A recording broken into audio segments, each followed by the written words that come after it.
Good morning, everybody. It's another MyMusic. It's a Monday, which feels wrong in all sorts of ways to be talking about music this early on. But it's great. There's never a bad time to talk about music. In a minute, I'm going to be talking to Adam, and he's going to be telling me all about his life in music. But first, this.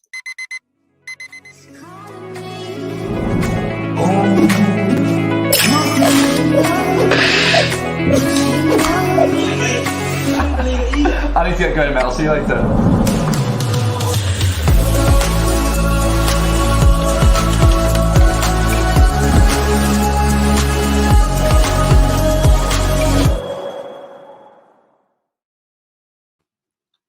Thanks, Adam, for joining me at such an unearthly hour of the morning. I mean, 10 o'clock on a Monday. It's ridiculous for a musician, you know?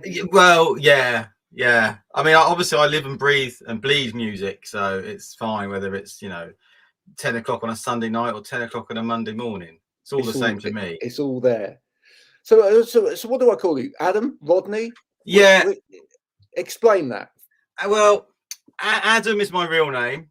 Yeah. But when I started doing Rodney Cromwell, when it was a very long time ago, I used to be in this other band. We were called Saloon, and we were doing we got asked to do a tribute to the Lord of the Rings album. Right. And none of my band wanted to do it because they don't love the Lord of the Rings like I do. So I decided to do it. I did a song called Radagast the Brown, about Radagast the Brown Wizard. And anyway, one of my bandmates just thought up a name for me to call it as. So I do it as because I used to get people's names terribly wrong all the time. So the joke was like somebody getting my name wrong. Because mine's Adam Cresswell. So Rodney, another sort of Englishy name. Yeah. And then Cromwell instead of Cresswell. And then when I came to do this album, I was just lazy. I couldn't be bothered to think of another name, so I just used that. Which is stupid, really, because my wife's an Irish Catholic, and Cromwell is not a popular name. So it probably means I'll never go and tour Ireland. Yeah. Oh dear. But hey ho. Yeah, and I love this is your little record label, is it? Happy Robots Records? Happy Robots, yeah. That's nice. Yeah. I mean, I've got quite a few bands on it now. I mean, we started it up just because we got quite a few years ago, we were getting mucked about by a lot of labels and stuff. And I always thought about forming a label when my music career was over. Yeah. But we got so mucked about, we're like, let's just do it now. Let's just do it now. So, but I didn't really take it seriously. It was one of my friends, Morgans Lahote, who's used to be in a band called Stereo Lab. She was putting a record out, and she's like, "Oh, can I put it out on your label?" And I was like, well, I didn't really take it seriously as a label, and I was like, "Yeah, all right." And then before you know it, other bands say, "Oh, can I put an album out on your label?" And then before you know it, it's like a full-time job almost. Well, almost apart from the full-time job. So so I run the label as well as doing my own music. And be honest with you, I probably would have had my new album out about 3 years ago had it not been for running the label and getting everybody else's music out. Exactly. But I love it. It's a lot of fun. Yeah. And I like selling things. Yeah. Well, that's good. And you're coming from, it looks like the eaves of the house there. Yeah. That's right. It's this is my little music Hobbit dungeon. Hobbit Hole. Yeah, it's sort of, I don't know, it's too high up to be a Hobbit Hole. But this is where I run the label from, really. It's a tiny little space here. I actually wrote my new album in this tiny little box thing. Yeah. Which maybe explains some of the themes on the record. What do you write on? How do you write? Oh, I'm an absolute Luddite. I've got a really old computer. Yeah. I'm not really into this whole kind of like DAW thing, all that. Yeah, so I use a lot of old gear. So here you've got an ARP synthesizer, an original one from the 80s. Yeah. I've got I used to have the Moog used to be there, but the Moog's back under the loft cupboard now because it gets a bit dusty. I've got a couple of Moog synthesizers. Just use old stuff, really, an old drum machine, old drum sounds. I just like those kind of warm organic sounds. And I'm not into not too much fancy trickery. I like it to just be in the in the music rather than lots of digital kind of plugins and all that sort of stuff. Yeah, So I try and keep it as real as possible. I used to like tape, my friend. I used to love that. Yeah, You so know? did I. That's how it started out. That's how I started out. I basically, bought a 4-track tape. Used every penny I had. Bought a 4-track tape player. Yeah. And you kind of learn to. That's how I learned to be a producer. Kind of like they made Sergeant Pepper on a 4-track. So it was like basically bouncing things down.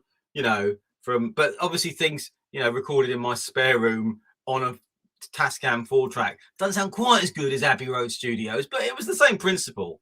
That's how I learned to produce. Because the tape's that wide as opposed to that wide. But exactly. That's kind of how I got into it.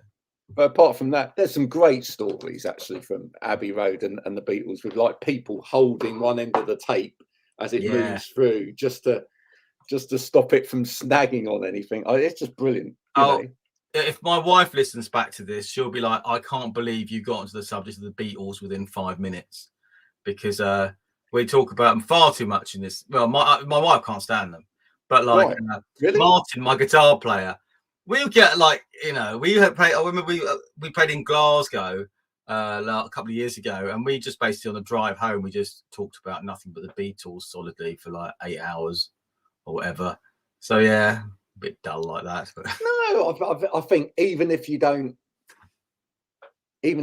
like, which I don't understand, even if you don't like their music, right? What you can learn from the Beatles in terms of, being in a band, production, just everything. Yeah, exactly. My favorite book about them is The Revolution in the Head, where they talk about each track by track, and it's like talk about all them in the studio and how they, and how it's mental, isn't it? Yeah, it's brilliant. That's the stuff I like. The really geeky stuff. Yeah, I know. I want to know. I want to know stuff. I love it when I've just recently rebought. Personally, I've just recently rebought a load of the old Toll albums. Right. Jethro Tull albums. Yeah. That have been remastered. The reissues, yeah. By Stephen Wilson. And there's a bit in each of the things where Stephen Wilson talks about what he's done to the original record. I mean, that's brilliant.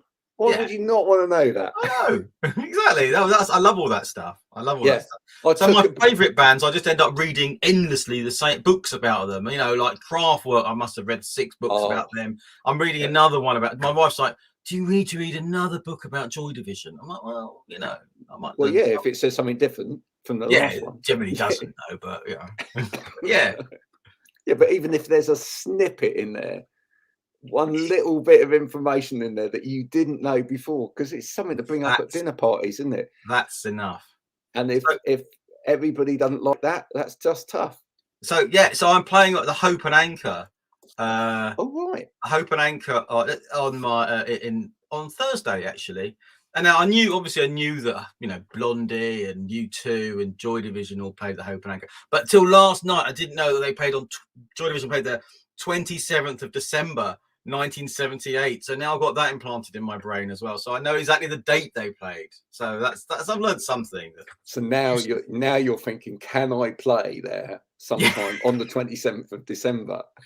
So that I can just come up with that little tidbit for the audience. I'll get it into the set somehow. You'll get it in there. Yeah. So where did music start for you then? Oh God. You're trying to find out how old I am now. No, school bands, school band playing Wild Thing and Joy Division covers. Brilliant. Turned into just a hobby band with school friends or whatever. Yeah, we weren't particularly good. We were sort of a punk band. What were you playing back then? I was sort of singing and playing bass. Oh right. And everything really, because my other friends weren't really as into it as I was. So I just, I'd play everything. I'd have a go on the drums. Were you the one at the back always that was just like trying to coerce everybody else into doing this thing? I've always been that person. Right. Always. So for that band, I wrote a few songs that were just a little bit too good for us. It's like I need a proper band to play this. So I moved to Reading in Berkshire, and I decided to put a band together. And we were into like Stereolab and Broadcast and all those sort of stuff, and a lot of older stuff. And that was the band called Saloon I did. So that was in the very late 90s, noughties. So when I wasn't that old, and we were all a young band. You know, we had an 18-year-old singer and stuff when we started out. And and you know, we toured loads. You know, met a few people on the way. You know, had record labels coming down to see us, but we always blew it when they did. You know, we were quite a difficult band. We basically wanted to be like the Velvet Underground, right. And you know, and like yeah, we had a bit of attitude. Yeah, if you know, if we thought that's what Lou Reed would have done. So we'd have a record label come down and we'd play one set of songs, and the guy would be like, A&R's like, man, so I really like it. I'm going to bet my boss down. We'd play the next week. We'd play an entirely different set of songs, and the A&R man's like, why did you do that? You know, and because we can. Exactly. It was exactly that, you know, all for the one guy that came to both gigs. We do it for his benefit, you know. So anyway, but we did all right. We signed to some some indie labels, and we did like a couple of John Peel sessions. We were in the John Peel Festive 50, 4 entries, including #1.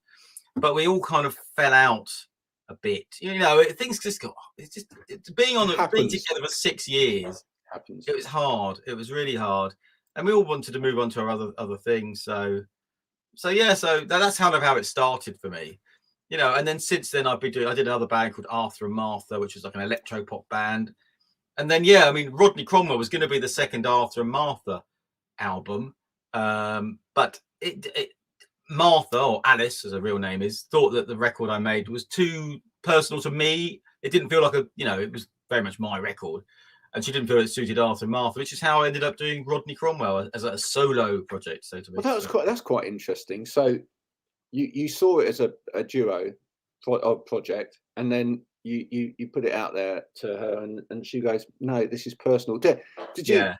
Was that quite difficult for you in some ways to go? Really, I've got to front this all on my own. It was a bit. I mean, I didn't take, to be honest with you, when I made that record, I got married. I'd had kids, my first kid by then. It wasn't something I was taking that seriously. It was only when I put the record out and people started to like it.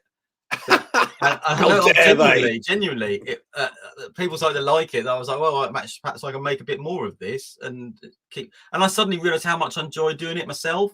Yeah. I think I'd almost forgotten that, you know, because my other bands had ended quite unharmoniously. Well, Arthur and Martha was just we had a lot of bad luck, personal stuff going on, you know, that didn't help really.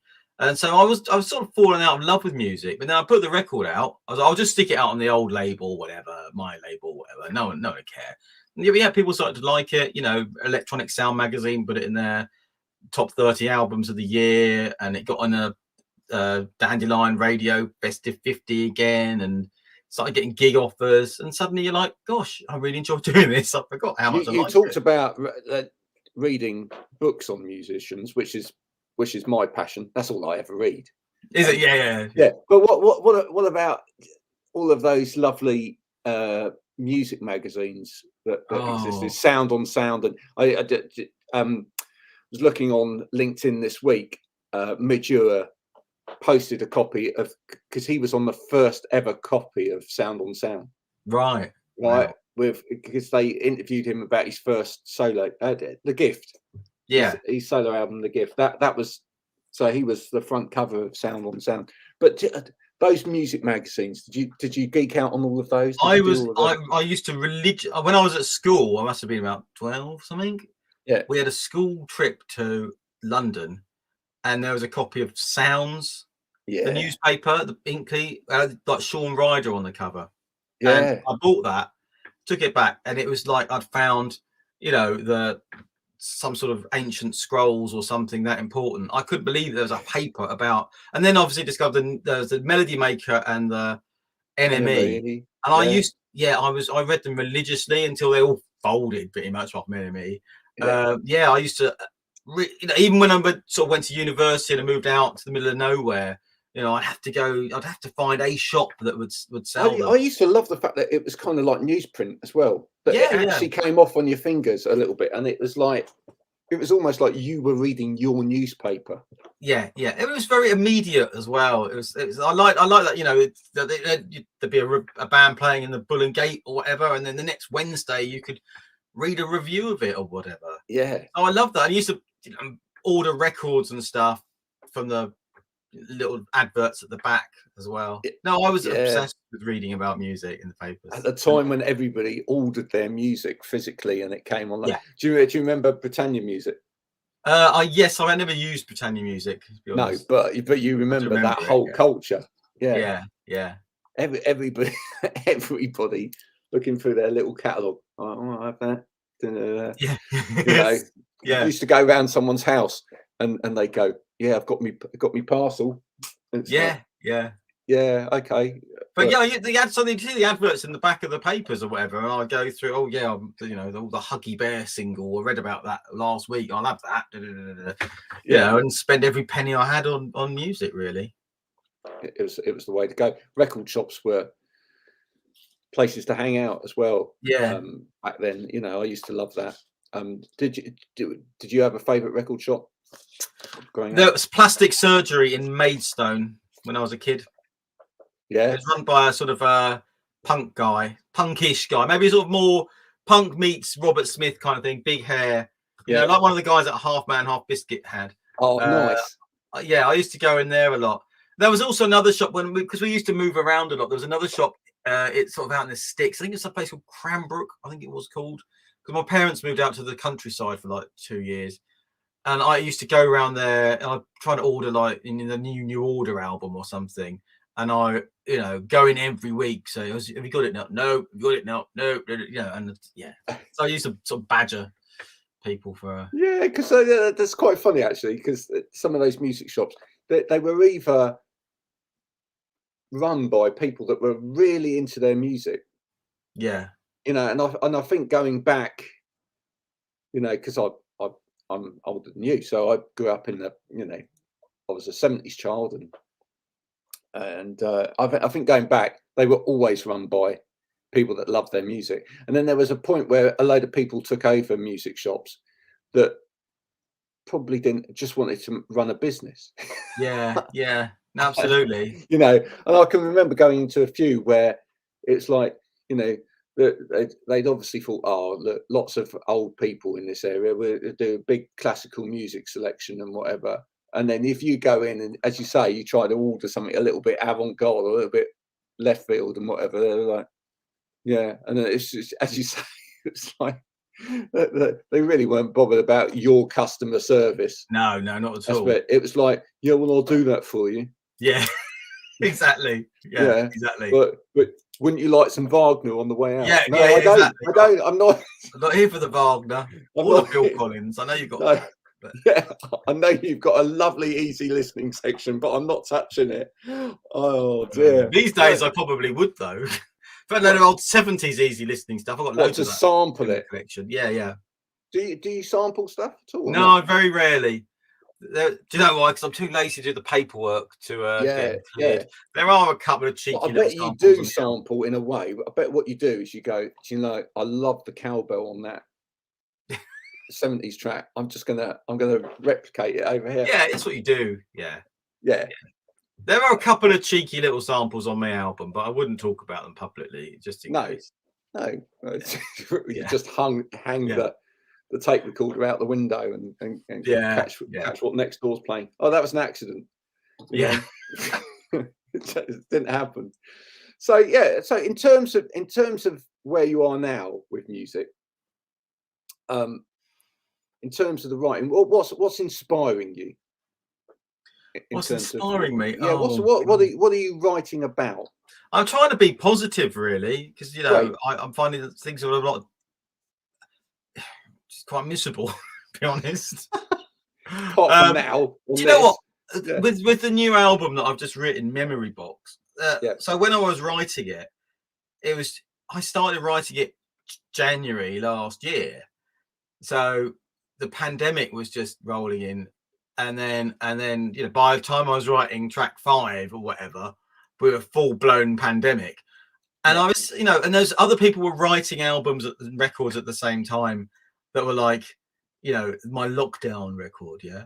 And it'll be kind of, you know, not a lot of it would be kind of new age nonsense, and it was like relaxing music kind of thing that we should probably find next to the Wagner in the easy listening section. You know, next to an album of dolphin music. You know, I was just very conscious.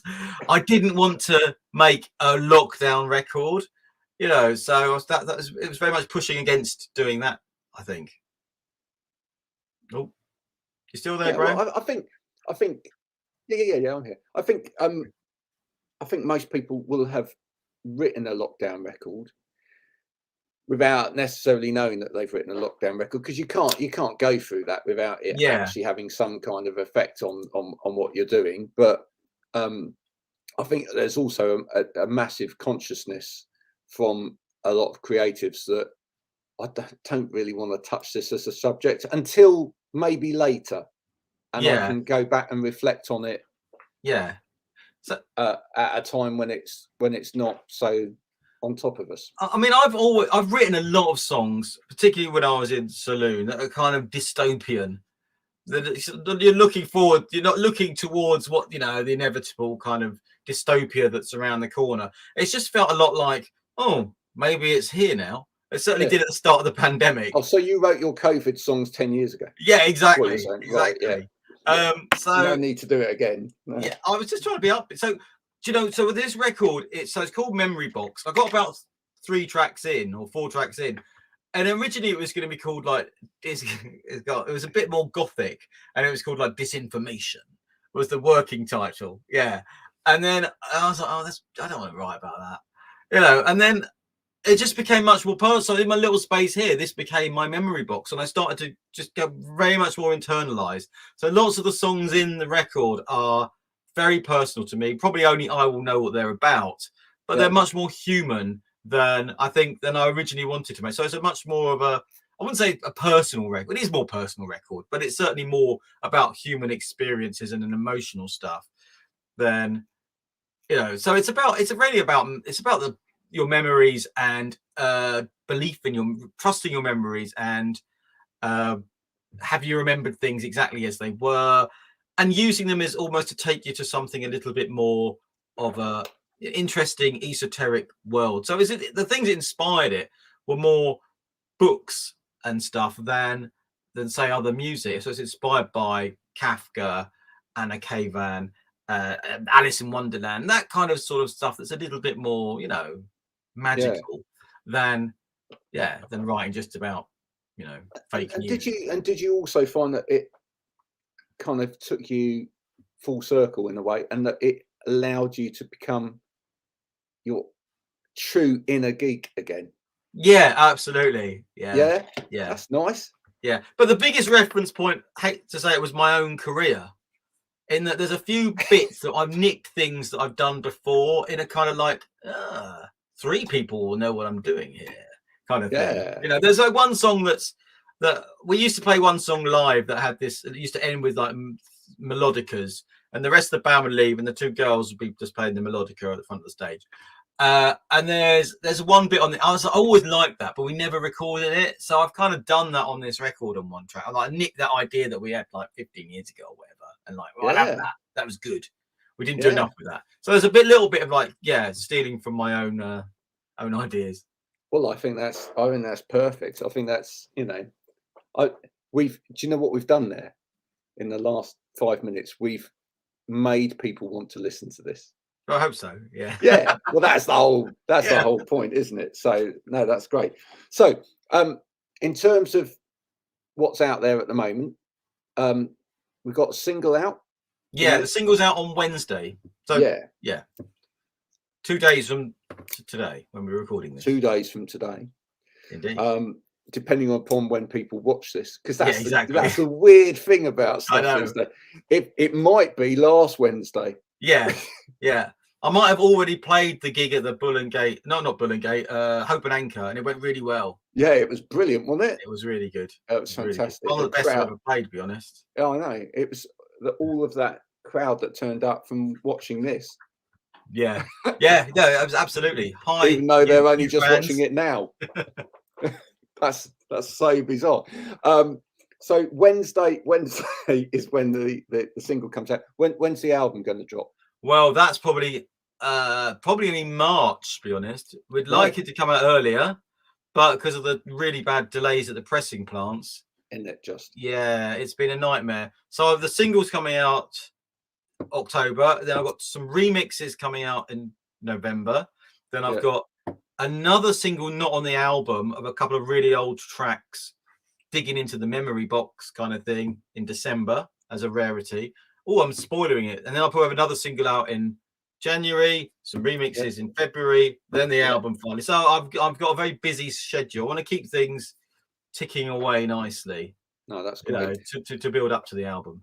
It's a real show. Virtually every musician that I've talked to lately has said, they're waiting for availability in terms of vinyl. I saw a documentary on TV the other day about some guys that started a seaweed farm. You're thinking, where's he going with this? A seaweed farm in the UK off the sea, and this seaweed is going to be used for all sorts of things, including a plastic substitute. I want someone to see if they could actually make vinyl out of seaweed. That would be great. That would be good, wouldn't it? Yeah. Wouldn't it? Environmentally friendly, easily attainable. Yeah. Come on, someone. If you bought a record you didn't like, deep fry it, eat it. Crispy seaweed. What did you do with that last record? I had it with Chinese exactly Chinese spring balls yesterday. When you do get the odd record you put out that doesn't sell, well, there's the answer. Just go back in the thing. I just think someone needs to come up with a solution there. Yeah, they do. The trouble is with this. I mean, lots of people have said, "Oh, they should just open small pressing plants." It's like, well, that's not that easy. It's actually very, very specialized. It's very specialized equipment. It means very specialized people to be running it. So that the pressing plants have all been closing down year after year. So there's only a few left. I've been using GZ. We're out in Czech Republic. I've been using it for years and years and years. They're the last gone.